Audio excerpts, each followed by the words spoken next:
Welcome to the Parenting Then and Now podcast, the show that remembers the good and sometimes the not so good old days of parenting past.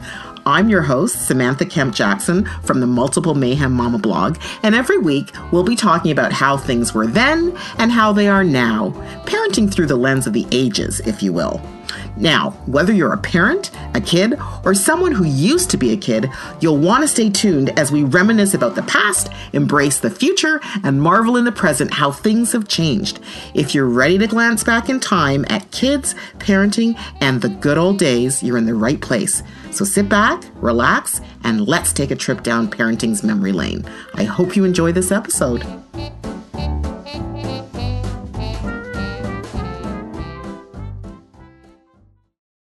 It's a family affair. It's a family affair. I love that song.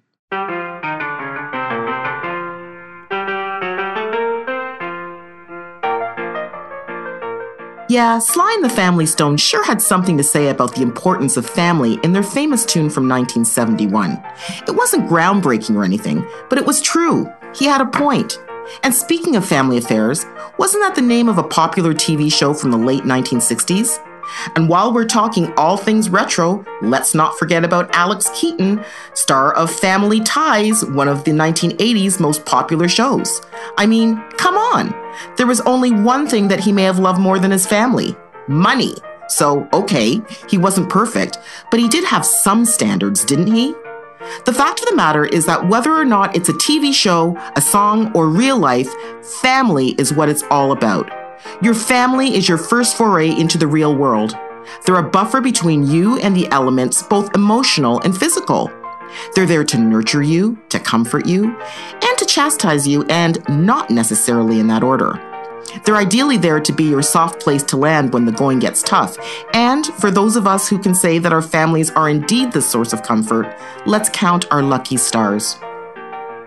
Regardless of what your family makeup, dynamic, or configuration may be, one thing is true.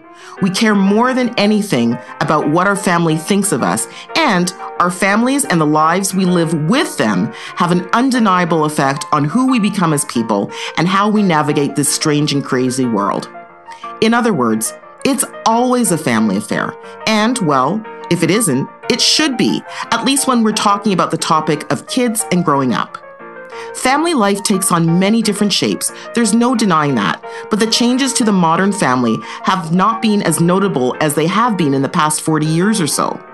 With the prevalence of digital technology, the shifting social norms related to engagement via digital means, it's no wonder that being part of a family has taken on a whole new perspective. Let's face it, family means many things to many people. The idea of a family can really mean whatever you want it to mean. We're fortunate in the fact that we live during a time where the dynamic of what makes up a family is fairly fluid. This wasn't always the case, however.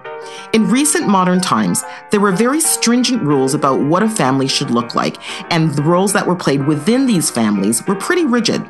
Remember June Cleaver? Heck, it wasn't too long ago that a woman's place was in the home, and in June Cleaver's case, that meant wearing a hoop skirt and pearls while vacuuming. Boy, how times have changed. On a related note, Wally and Beaver Cleaver, June's kids, had a much simpler life and more clearly defined rules than kids have today. They went outside, played ball, called on their friends to come out to play, and, if they were lucky, watched some TV in glorious black and white with their parents a few times a week. Family time was a fairly rigid and regimented time, and stepping outside the boundaries of what was considered normal, well, was just not done. Fast forward to 2017. Today, family time continues to change, and the whole premise of what family time entails is a mixed bag. What's considered family time today? What's acceptable? What's not? Who decides? I had to find out from an expert because, heaven knows, I certainly don't have the answers. Brandie Weikle is a renowned expert on the topic of family life and in the changes that have occurred in the modern family today. The creator and founder of the popular podcast, The New Family, Brandy's quest to interview and profile 1,000 families as part of her New Family project is a journey that has been both enlightening and surprising. A longtime writer, editor, and expert in the field, as well as a mother of two, Brandy really knows where it's at when it comes to the changes in families and family life over the past number of years. Here's my interview with Brandy.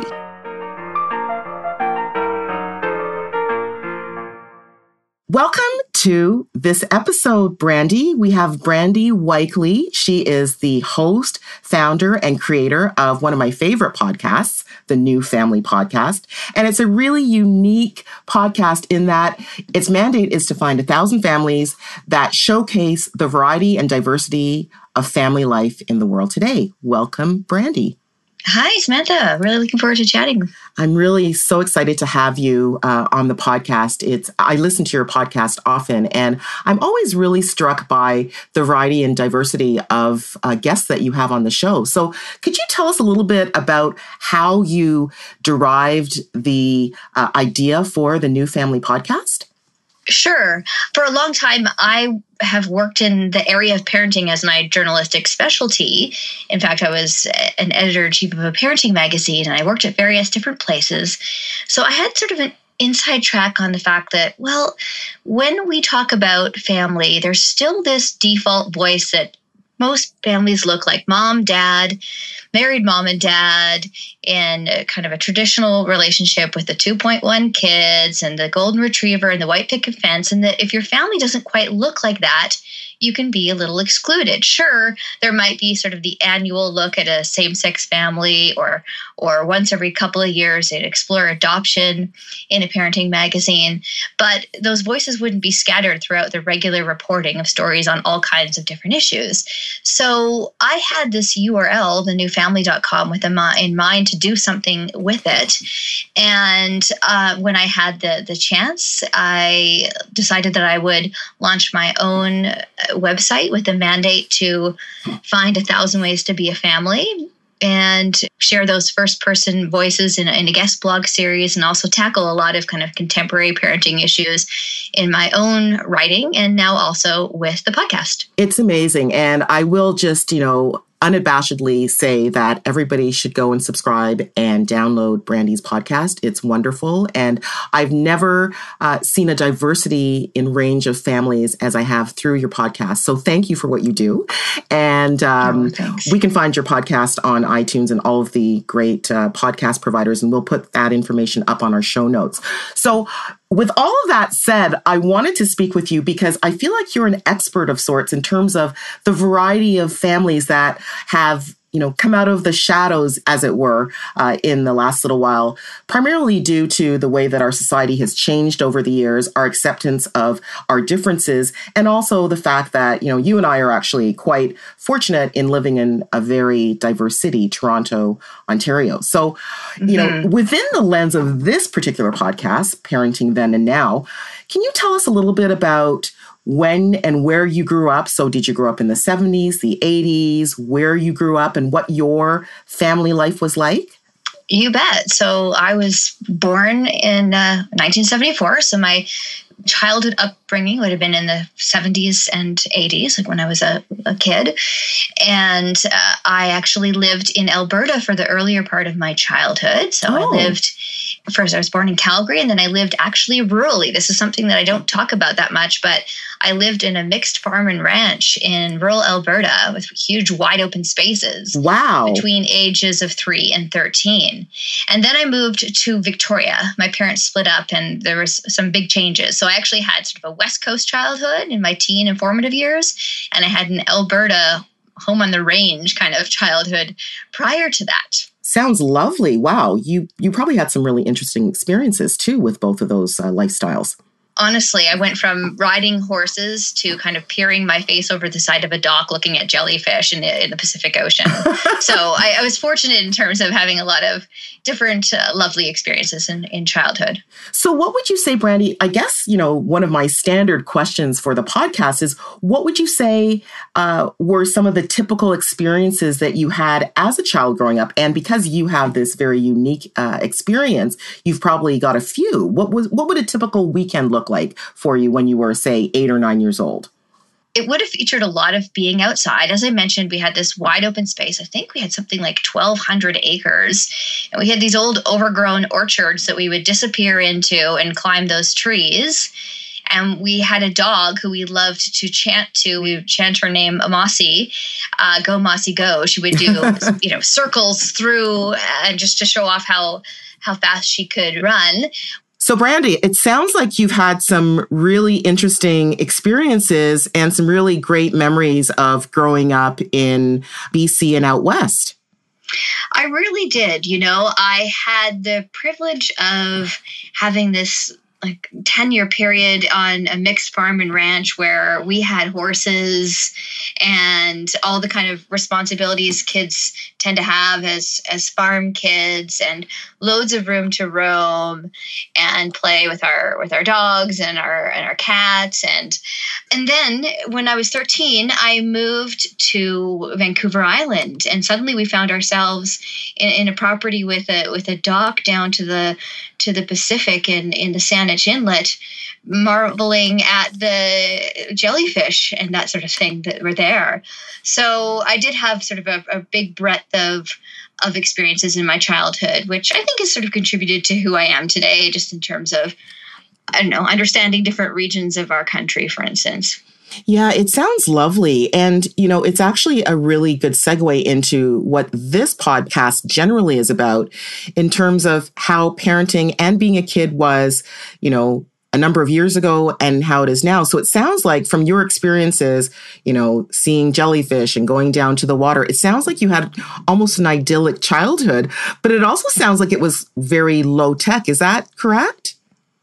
It was. I don't want to sugarcoat it. My parents were also getting divorced around the time I moved from Alberta to BC. Everybody's family has stuff going on. But yes, it was absolutely low tech. And when I think about kind of how life is today with how connected we are, it was very different. I remember that, of course, I think most of us, our generation can, the one landline that you would answer in a certain way, and you didn't know who was calling until you picked up. And how we spent time was outside, or if the weather was bad, as it often was for many months in Alberta, there were just hours upon hours of making up plays and shows in our rec room. And yeah, we had a barn that we would go run around and jump in the hay, literally. So we did have a lot of unstructured time and freedom to roam. If you look at it with the lens of today, people would just, faint or call the Children's Aid Society. But we would just march off to some, part of the property, not too far away, but, sometimes a little bit far away for what might happen. Like if you dropped a rock on your toe and it was you had to get back to the house. Yes. And we would be mucking about in these ponds that would come about as a spring runoff after all the snow melted. And like many Alberta kids, I learned to drive at an age that would make your stomach turn. What? You're kidding. I had to take my father some dinner in the field. So it's almost impossible to kind of compare the level of responsibility that I had as a young babysitter, as a ridiculously illegally young driver, and look at it today, and that definitely factors in if I'm getting an eye roll from my 14-year-old over unpacking the dishwasher. Right. And that's really interesting, Brandy, because that whole level of responsibility, I think responsibility is earned and trust is earned. And I think that perhaps there's something to be said about giving kids greater responsibility at younger ages. And I think that generally speaking, many of us who grew up, perhaps in the 70s or the 80s, we had a lot more freedom, but we also knew the parameters of what we could and couldn't do from trial and error, from experience, and from our parents telling us. What do you see now? I know that, with your podcast, The New Family, you speak to so many different types of families, and that's one of the main reasons I wanted to talk to you. What do you see now in terms of the level of responsibility? Is there a consistency across the board, or is it very diverse, just like the families that you interview? It can vary within the families that I interview. For instance, when I get on the line with families that have, say, 7 or 8 kids, and it's to explore what their family life is like, those kids tend to have a ton of responsibility. They have to run these huge households that are very busy. Mm-hmm. But in general, what I see, having kind of covered parenting for this many years now, because I think I've been at this something like 16 or 17 years, when I compare all this to kind of how we grew up, we definitely are raising kids to be less autonomous than we were. We know that we're coddling them more. We're so intentional. We care so deeply about making the right parenting choices, but we do too much for our children. Yes. We pack their schedules full of activities. So therefore, there's less time to teach your kid to make a cake, to mow the lawn. You end up maybe outsourcing that kind of thing, or just cramming it into your own weekend and just piling it all on your own shoulders. But I think the pendulum has definitely swung too far.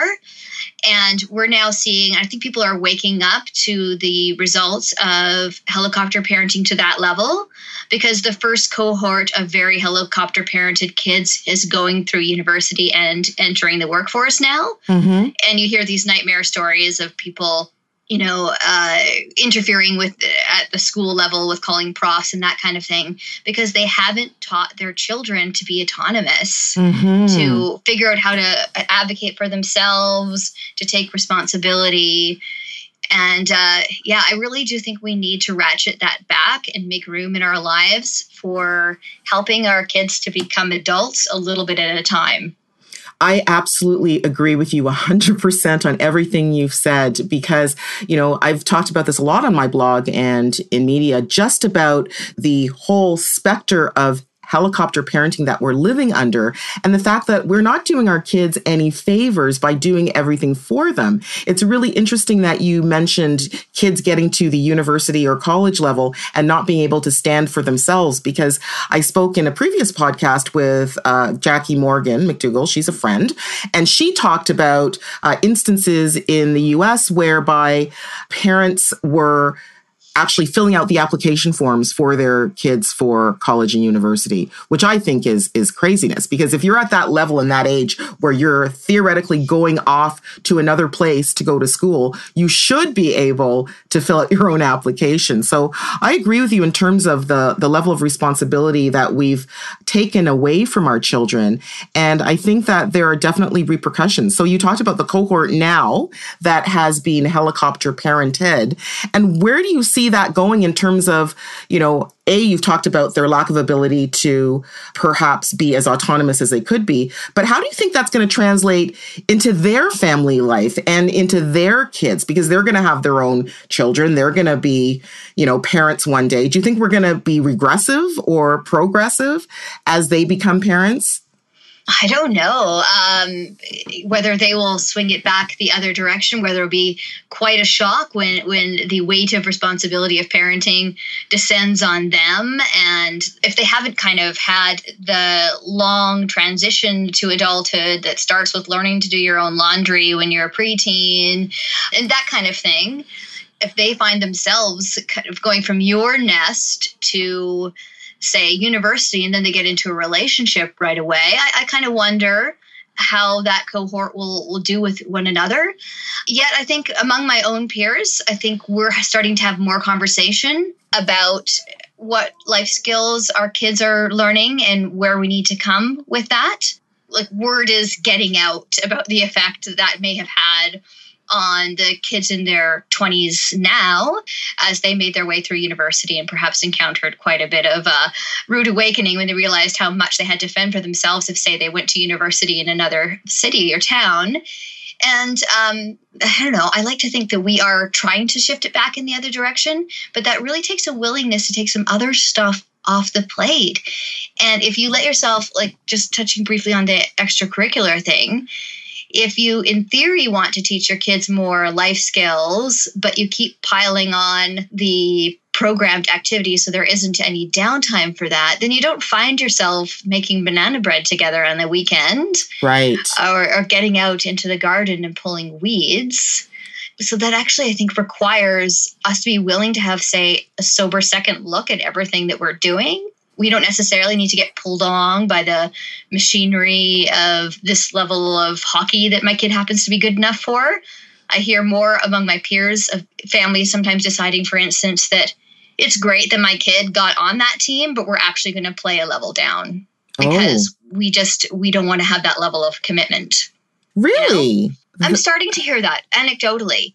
I still think overall the culture around, say, the way that we handle extracurricular activities, the level of seriousness around competitive sport. Believe me, I'm seeing this because both my boys are athletic, very sports enthusiastic, and only just in this last year or two now play at competitive levels of their choice in sport. And wow, the level of commitment is much higher. So I think that's there, but I just think I also hear more conversation about the ramifications of our kids being too overprogrammed, of that impact on their mental health, just not having time to kind of do what psychologists refer to as integrate things they're learning in school, that kind of thing, because you don't ever have time to let your mind rest. Right. I think that there's a shift the other direction going on. You hear a talk of a movement of free-range parenting, and that came out of Lenore Skenazy's blog and her talk about letting her kid ride on the subway. And I let my kid ride on the subway, and he's been doing that for a couple of years now, and he's 14. So, yeah, I think we're being slightly more willing, perhaps, to look at this again. You know, that's so interesting what you've said, because I think that, you know, if I'm hearing you correctly, I think what you're saying is that we reached a tipping point whereby we're reverting back to what might be perceived as maybe commonsensical parenting, whereby you give your kids a little bit of independence, a little bit at a time, and you let them learn from that, as opposed to having every second of their day scheduled. And I find the same thing even just with my own kids. You know, oftentimes I feel like, oh, well, what are we doing with the kids now? What are they doing now? And you realize that we all need to kind of calm down and slow down a little bit and let them have some free time. You know, it's funny, we're coming up to summer vacation for our children, and they're going to be off for a couple months before they return to school in the fall. And it's funny because, you know, my 13-year-old is saying, oh, well, what am I going to do? What are we doing? And I think to myself, when I was 10, 11, 12, I was hanging out with my friends all summer. My parents both worked. My parents were not stay-at-home parents, or they worked outside the home rather. And I was by myself hanging out with my friends. We'd go to each other's houses. We'd go swimming. We'd ride our bicycles. We'd go to the park. And there was no cell phone. There was no Google. There was no internet. I had to phone my mother at certain intervals. So I had to, if I was going to a friend's house, I had to phone her and say, hi, I'm at Diane's house now. And then I had to phone her again at work from the landline at home. Hi, Mom, I'm home now and I'm making my lunch, and that type of thing. And we all survived, you know? We absolutely did. So your kid can handle, listeners, you know, 1 or 2 weeks this summer if they're 10, 11, 12, that they don't have as much going on. And it's tricky. Each summer it presents a childcare challenge for a lot of people. Yes. If your kids are small. But once they get a bit bigger and they can have a little more autonomy, I think it's important to make space. I hear my kids advocating for kind of more sports programs over their summer. And we're making the point that, well, you know, actually it helps the family out if you're around to look after your younger brother. So that's a resource we need you to do. And I think it's important for us to remind ourselves that it was only a short time ago that people would feel bad for parents if they only had a couple of kids, because that meant they didn't have enough hands on the farm, because children were seen as economic assets. Yes. And today the conversation is about, will it cost $250,000 to raise a child to 18? Will it cost more like $300 or $400? So we've had a complete 180-degree pendulum towards how we view our children as kind of top of the pyramid now, where all of our resources are funneling to them. And we've forgotten to maybe just ratchet that back a little bit. We don't want to send them back to factories, but you know what? It's okay if they babysit a bit this summer. Oh, absolutely. And my parents would have done the same thing. I mean, my middle brother had to watch me a couple of times. I'm sure he wasn't happy about it. But why would you go and pay another child who's the same age to watch one of your other children? So if you have, you know, a 7-year-old and a 12-year-old, why would you pay another 12 or 13-year-old to watch the kids when you can just have the 12-year-old, right? And absolutely. Yeah, it's absolutely true. And with my 13-year-old, we have her watch her little brothers. She's not thrilled about it. She doesn't do it a lot, but she does it sometimes. And that's the way it should be as far as I'm concerned. And I do think I agree with you 100%, Brandy, about having less structure and less scheduled time for kids, because I do think that we are so over scheduled in terms of our parenting these days. I think generally as a culture, we've kind of bought into this idea that every second of the day, our kids have to have something planned. And to your point, what you said a few minutes ago, I absolutely agree that if we schedule every moment of their day, we are not allowing them the ability to venture into their own minds, to facilitate their creativity, their imagination, their autonomy, their self-confidence. I think confidence is a huge part of this. You become more confident when you realize that you have the ability to make sound decisions, to have judgment, to figure out right from wrong. And if we schedule them all the time, we end up with kids who are going off to university or college and who are afraid to or don't know how to fill out an application. Absolutely. And if we make space even for a little imagination like that, they get to make up fun games. I mean, what I've noticed is when my kids are away from technology and there's unstructured time, I mean, they'll make a game out of anything. They'll find a couple of Dixie cups and like a bouncy ball and be doing like miniaturized basketball in the backseat of a car. Yeah. So if we give them the chance to do that, they will. So we may need to think a little differently when you're getting in the car for a road trip. Do you need 5 hours of movies all teed up on the iPads for your hour and a half drive? Or could you just be like, oh, looks like that thing ran out of battery. We're going to have to look at the scenery. Yeah. It's okay. Yeah, we used to do that when we would go on road trips, back in the 70s. We didn't have any of these items. And there were 3 kids. There was myself, my older brothers, 5 and 4 years older than I. And we, had to play our own games. We had to look out let's see if we see the next stop sign. Let's see if we see, let's see how many green cars we can find. That's what you do because there's nothing else to do. And you're right. Kids do make up their own games if we allow them the ability and time to do so.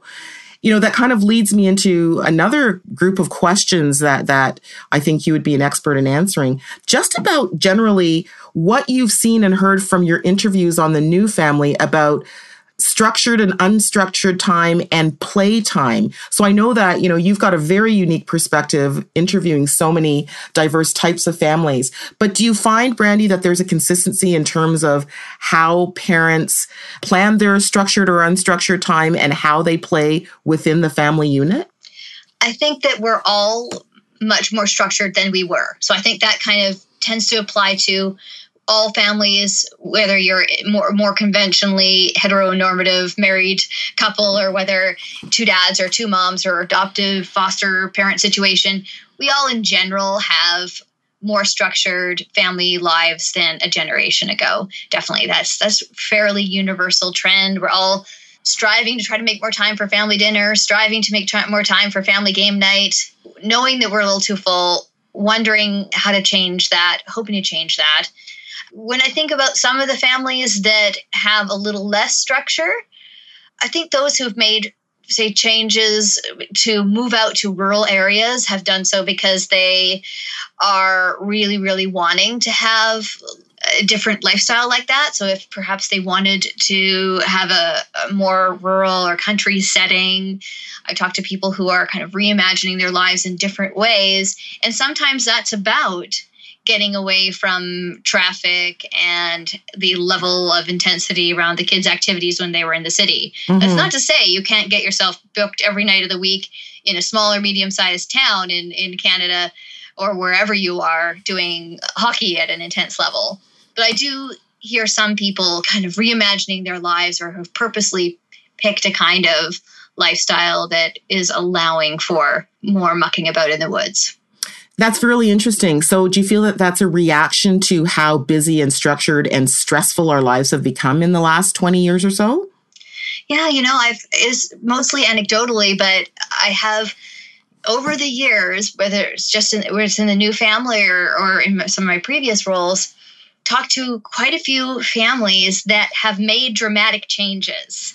That's not to say you can't have a wonderful great family life in the city. I actually challenge people who suggest that, well, a big city is no place to raise a kid. I think it is. But the number of people that I talk to that may have a fantasy life where they move to Nova Scotia and start making artisanal soaps and live in a house that costs them a third of what their house in Toronto cost, I think that's increasing. And I think that's in reaction to some of the pressures that we feel of modern life and how intentional and programmed the experience of parenting is today. That's really interesting. So do you feel that this trend is going to continue over the next 20 or 30 years, that we're going to see a shift back to how things used to be? I don't know if I could extend that as much to kind of migration inside our country. I think we, in general, see that people now, more of us live in the city. But I do think that because, as I said before, a pendulum swung so far one way that in our own ways, a little at a time, there's going to be a correction.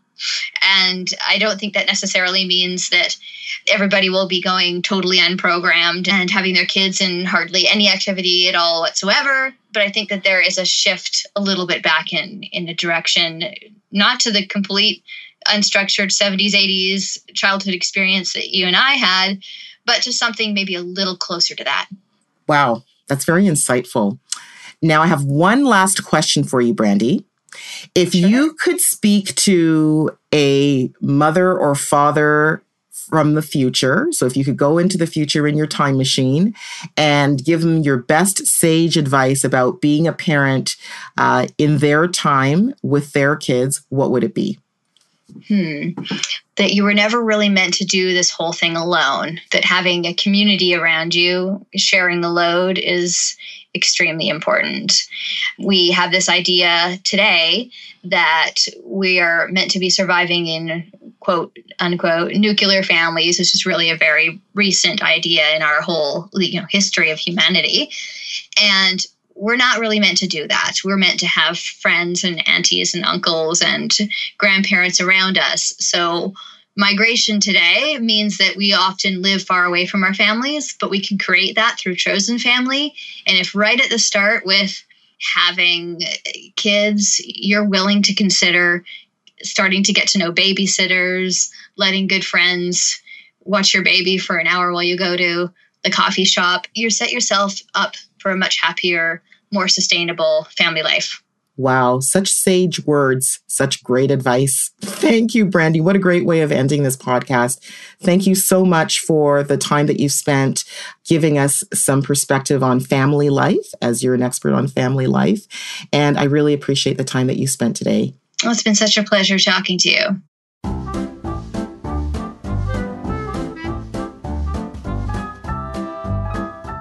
Well, that's our podcast for this week. Thanks so much for listening, and I hope you enjoyed this show.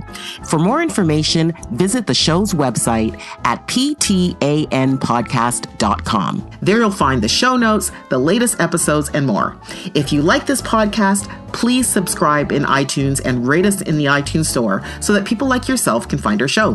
Thanks again, and we'll see you next time.